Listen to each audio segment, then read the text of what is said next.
Hello po mga kababayan, mga kabisnes kapapi, kalingap, kumusta po kayo? Magandang buhay, good evening po dyan sa Pilipinas. Naka-break time lang po ako ngayon. Samantalan yung oras para hindi masayang. I have 30 minutes po. Magre-reaction ako ngayon. Mix po ito kay Kuya Bal Santos Matubang, kila Kalingap Rab, yung issue po ngayon ni Edo sa EDSI po, doon sa mga nakasuporta sa love team ni Beyonce at saka ni Edo. So alam natin na ano siya ngayon namamayagpag sila, ang daming mga offer. Kumbaga sabihin natin in demand ang love team na to. Kaya may gustong, siguro may gustong buwagin sila. At sinisiraan nga to si Edo. Pero syempre pakinggan ho natin si Kuya Bal. Kasi meron ho siyang hamon dito. At pakinggan din po natin yung side ni Beyonce kasi napaiyak ko dito si Edo. Pero bago yun, thank you po to my new subscribers, mga silent viewers, nagla-like, nagko-comment, nagsishare po sa aking mga ginagawang reaction. Salamat po sa suporta ninyo. Salamat po ng marami sa hindi ninyo pag-skip ng ads. So pakinggan lang ho natin saglit itong ni Kuya Bal. Sinabi po niya sa live po niya, ito isang araw na po yung nakalipas. Totoo po na mayroong juwa or babaero si Papa Eds. Kasi mayroon dyan. Naniniwala ni si Papa Edo ay babaero at may girlfriend.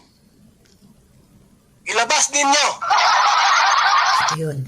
So may mga nagpapakalat kasi ng mga screenshot, yung kung ano-anong mga panira kay Edo.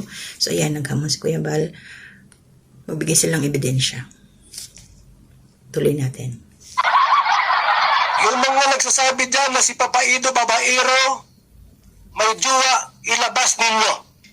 O hinahamon ko kayo. O ayan. So ilabas nila. Ito si Kuya Bal, hindi yan magsasalita ng ganyan kung alam niyang dehado si Beyonce. Hindi yan magaganyan. Tsaka, yes, oo, hindi natin nakakasama si Edo personally. Pero siyempre, nandun mataas yung respeto niyan. Kikita natin yung galawan niya. Mahal niya si Beyonce. Tuloy po. Oh, sige! Ilabas mo! I-interviewin ko. Iba-vlog ko. I-interviewin ko. Ilabas nyo ngayon! Hinahamon ko kayo ngayon! Okay no mga kalingap, ganun talaga, may mga taong hindi masaya pag nakita nilang ang isang tao ay umuusad na yung buhay. Ganun talaga. Sinisiraan to kasi siguro may balak sila na baka hiwalayan, gustong ma-frustrate, ma-discourage si Beyonce kay Edo. So yun. So ito si Kuya Bal talaga, dito tayo sa kanya, maniwala. Siyempre sila kasama ni Edo lagi. Pamangkin pa yan ni Ate Edna Vlogs, di ba? So wait po, tingnan natin yung sinabi ni Beyonce. So ito mga kalingap, karugtong to nung nagpunta sila sa Elegancia dahil doon sa opening, naging guest sila doon. And after that, parang kumanyata uli sila sa labas, or ito pa rin yung area na sa reception. So nag-uusap dito sila Edo at saka si Beyonce. Ito yung time na naging emotional siya. Pakinggan po natin. Kasi nung nung nag-speech sila doon sa opening, makikita natin yung sadness ni Edo. Meron siyang pinagdadaanan. Siyempre tao yan. Ay yung mga nababasa niya, yung mga negatibong komento, naapektuhan din yan. Lalo't wala namang katotohanan. Yun ang masakit, yung pinagbibintangan ka na kesyo may ibang girlfriend. Diba? Kasi love team lang si Beyonce, ganun. Pakinggan po natin. Maingay po yung area, yung location nila, kaya pasensya po tayo. Kahit mahirap, siyempre, yun na naman ang gagawin. Hindi mo maiwasan, dito tayo sa social media Yun nga yung sasabi ko. Laging may sasabi yung mga nakapaligid sa akin. Mga na lang tayo kung sana Okay lang yan. Pero pag mali na naman tayo binibintang. Huwag natin hayaan. Kaya dear lang na kasi alam ko naman ang ginagawa ko eh. Kaya wala ka lang sila mabalik. Pagkakan nila na yung kung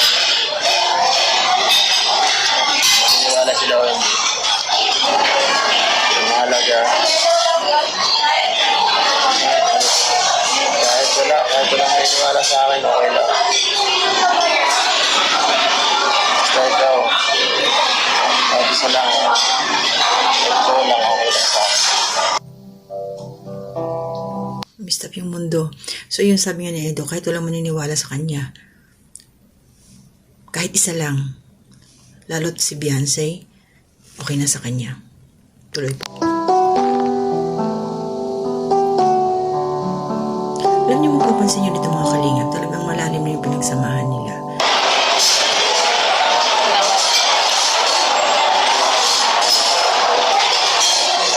Umiyak. Umiyak.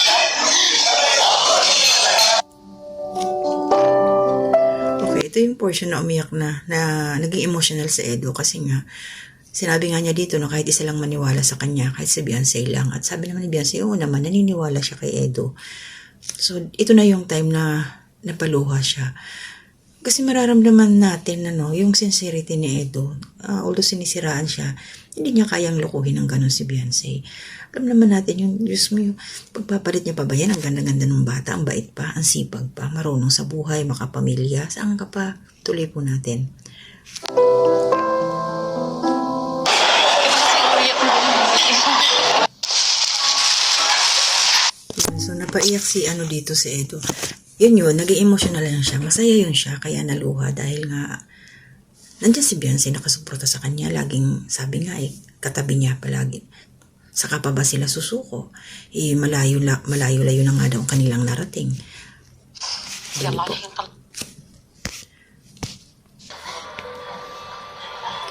Napaiyak talaga si Edo dito.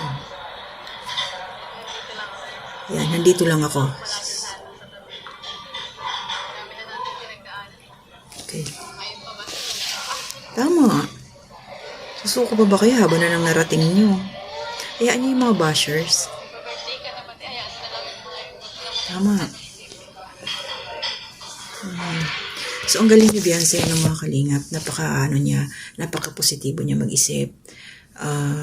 Alam niyang kalmahin. Ang tawag dito. Ano ba? May term doon comfort. Ayan, magaling siya mag-comfort kay Edo. So, kaya para dun sa mga taong nagbibigay ng hindi magandang komento kay Edo, nagre-reflect yun sa sarili ninyo. Kaya hanggat maaari, pag nakita nating masaya yung isang tao, kung maganda yung buhay niya, huwag na nating hatakin pababa. Magsipag na rin lang tayo. Ganun naman yun kaya nyo bang manira ng kapwa ninyo para lang maging masaya yung buhay nyo? Napakasad nyo naman kung ganun. Diba? Basta tayo maging happy tayo sa achievement ng ating mga kapwa. Yan, katulad nila Edo, Beyonce, masaya sila. Kanilang love team. So, hindi natin alam kung totohanan yan o ano man sa likod ng camera. Pero whatever, respect natin sila. Mga tao yan, nasasaktan din ang kanilang mga damdamin. So, tuloy po natin, suportahan Kalinga Prab, Bal Santos Matubang, yan si Kuya Bal, at Edna Vlogs, tsaka Jack Tapia Matubang, asawa po ni Kalinga Prab. And syempre, shoutout po, support natin ka-Business Official, Papa Dins TV, ka-Business Family. Ayan yung mga kasama po mga reactors, both sides, Karaypa, at saka yung sa ka-Business Official, mga kagwangs, at mga kasaman ko din ng mga reactors sa Kalingap. So ingat po tayo, hindi muna ako magsa-shoutout pa isa-isa. Nandiyan sa mga comment section ko. Salamat po sa suporta ninyo. Mag-iingat po tayong lahat. To God be the glory.